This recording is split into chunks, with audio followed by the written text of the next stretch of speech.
Hi everyone, I'm Nihal Danga, a first year paramedical student at AIIMS Nagpur. सबसे पहले आपके AIIMS paramedical 2026 के जो रिजल्ट्स है वो आउट हो चुके हैं। आप लोगों ने डेफिनेटली अपनी रैंक्स देख ली होगी, अपना स्कोर कार्ड देख लिया होगा। अब आप सबको वेट होगा काउंसलिंग का। देखो, काउंसलिंग के लिए अभी कोई भी फाइनल डेट नहीं आई है। डेट थोड़े दिन में आ जाएगी एंड थोड़े दिन में ही काउंसलिंग का प्रोसीजर शुरू हो जाएगा।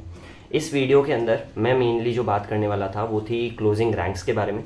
अब ये जस्ट आप एक रेफरेंस की तरह लेना। जो क्लोजिंग रैंक्स मैं आपको बता रहा हूँ वो सेकेंड राउंड काउंसलिंग की है। इसके बाद में एक और राउंड होता है ओपन राउंड, जिसके अंदर जो फर्स्ट और सेकेंड राउंड में जिसको कॉलेज नहीं मिलती है वो ओपन राउंड के अंदर पार्टिसिपेट करता है एंड उसके अंदर उनको कॉलेज अलॉट होती है।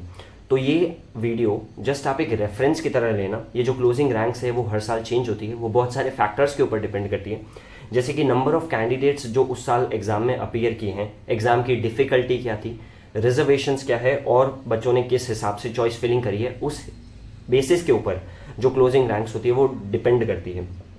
तो अभी अपन अगर क्लोजिंग रैंक्स देखें कैटेगरी वाइज क्या रही है, general, OBC, EWS, SC, ST की क्या क्लोजिंग रैंक्स रही है, उनको कौन सी एम्स मिली है एंड उनको कौन सा कोर्स मिला है, तो उसके बारे में मैं इस वीडियो में बताता हूँ। तो सबसे पहले जनरल कैटेगरी के अगर अपन देखें तो उसके अंदर 1074 के ऊपर एम्स पटना में bachelors in health information course के अंदर सीट अलॉट हुई है, तो ये उसकी क्लोजिंग रैंक है। ओबीसी के अंदर 1374 में AIIMS Kalyani and EMT course के अंदर सीट अलॉट हुई है। उसके बाद में एससी के अंदर 4410 के अंदर AIIMS Bibinagar and dialysis therapy course के अंदर सीट अलॉट हो गई है। एसटी के अंदर अगर अपन देखें तो 9611 AIIMS Nagpur and EMT course के अंदर ये सीट अलॉट हुई है।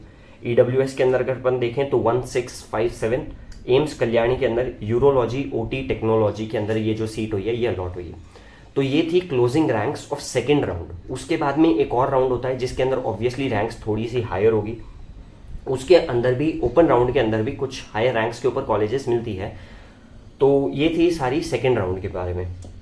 उसके बाद में मेरी एक एडवाइस रहेगी कि जो बॉर्डर लाइन के ऊपर है या जो थोड़ा सा रैंक जिसकी थोड़ी सी ज़्यादा है, मेरी ये एडवाइस रहेगी कि आप जब प्रेफरेंसेस फिल करते हैं, जब आप चॉइस फिलिंग करते हैं, तो आप कॉलेजेस थोड़ी सी ज़्यादा भरें, कोर्सेज थोड़े से ज़्यादा भरें, जितना पॉसिबल है उतना भरें।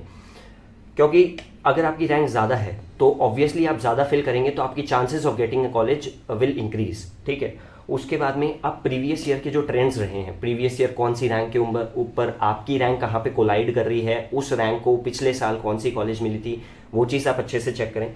आपके डॉक्यूमेंट्स जो है वो आप रेडी रखें एंड सबसे इंपॉर्टेंट चीज़ जो एम्स की वेबसाइट है आप उसके ऊपर कंटिन्यूसली चेक करें। काउंसलिंग की जो डेट्स है, काउंसलिंग रिलेटेड जो भी क्वेरीज आपकी है, आप एम्स वेबसाइट के ऊपर चेक करें। कोई भी थर्ड पार्टी वेबसाइट या थर्ड पार्टी के ऊपर डिपेंड ना करें। एम्स की जो ऑफिशियल वेबसाइट है वहाँ पर आप ये सारी चीज़ें चेक करें। अगर आपको कोई भी और डाउट हो तो do let me know that in the comments and आप मुझे इंस्टाग्राम पर मैसेज भी कर सकते हैं। ये जो भी क्लोजिंग रैंक्स मैंने आपको बताई है ये सारी सेकेंड राउंड काउंसलिंग की क्लोजिंग रैंक्स है एंड जो क्लोजिंग रैंक्स होती है वो चेंज होती रहती है। ये वीडियो आप जस्ट एक रेफरेंस की तरह लेना। क्लोजिंग रैंक्स बहुत फैक्टर्स के ऊपर डिपेंड करती है जो मैंने आपको बताया। ऑल्सो बहुत एम्स जो होती है वो न्यू कोर्स इन्वेंट कर देती है पैरामेडिकल के अंदर, जिसकी वजह से जो नंबर ऑफ सीट्स होती है वो बढ़ जाती है। कुछ कोर्सेज के अंदर नंबर ऑफ सीट्स बढ़ा देती है एम्स अपनी, तो उस वजह से भी जो सीट मिलने के चांसेस होते हैं वो बढ़ जाते हैं। तो आप काउंसलिंग के अंदर अच्छे से पार्टिसिपेट करें एंड आपको काउंसलिंग रिलेटेड कोई भी प्रॉब्लम आए तो आप मुझे ज़रूर बताएं and thank you so much for watching. Bye.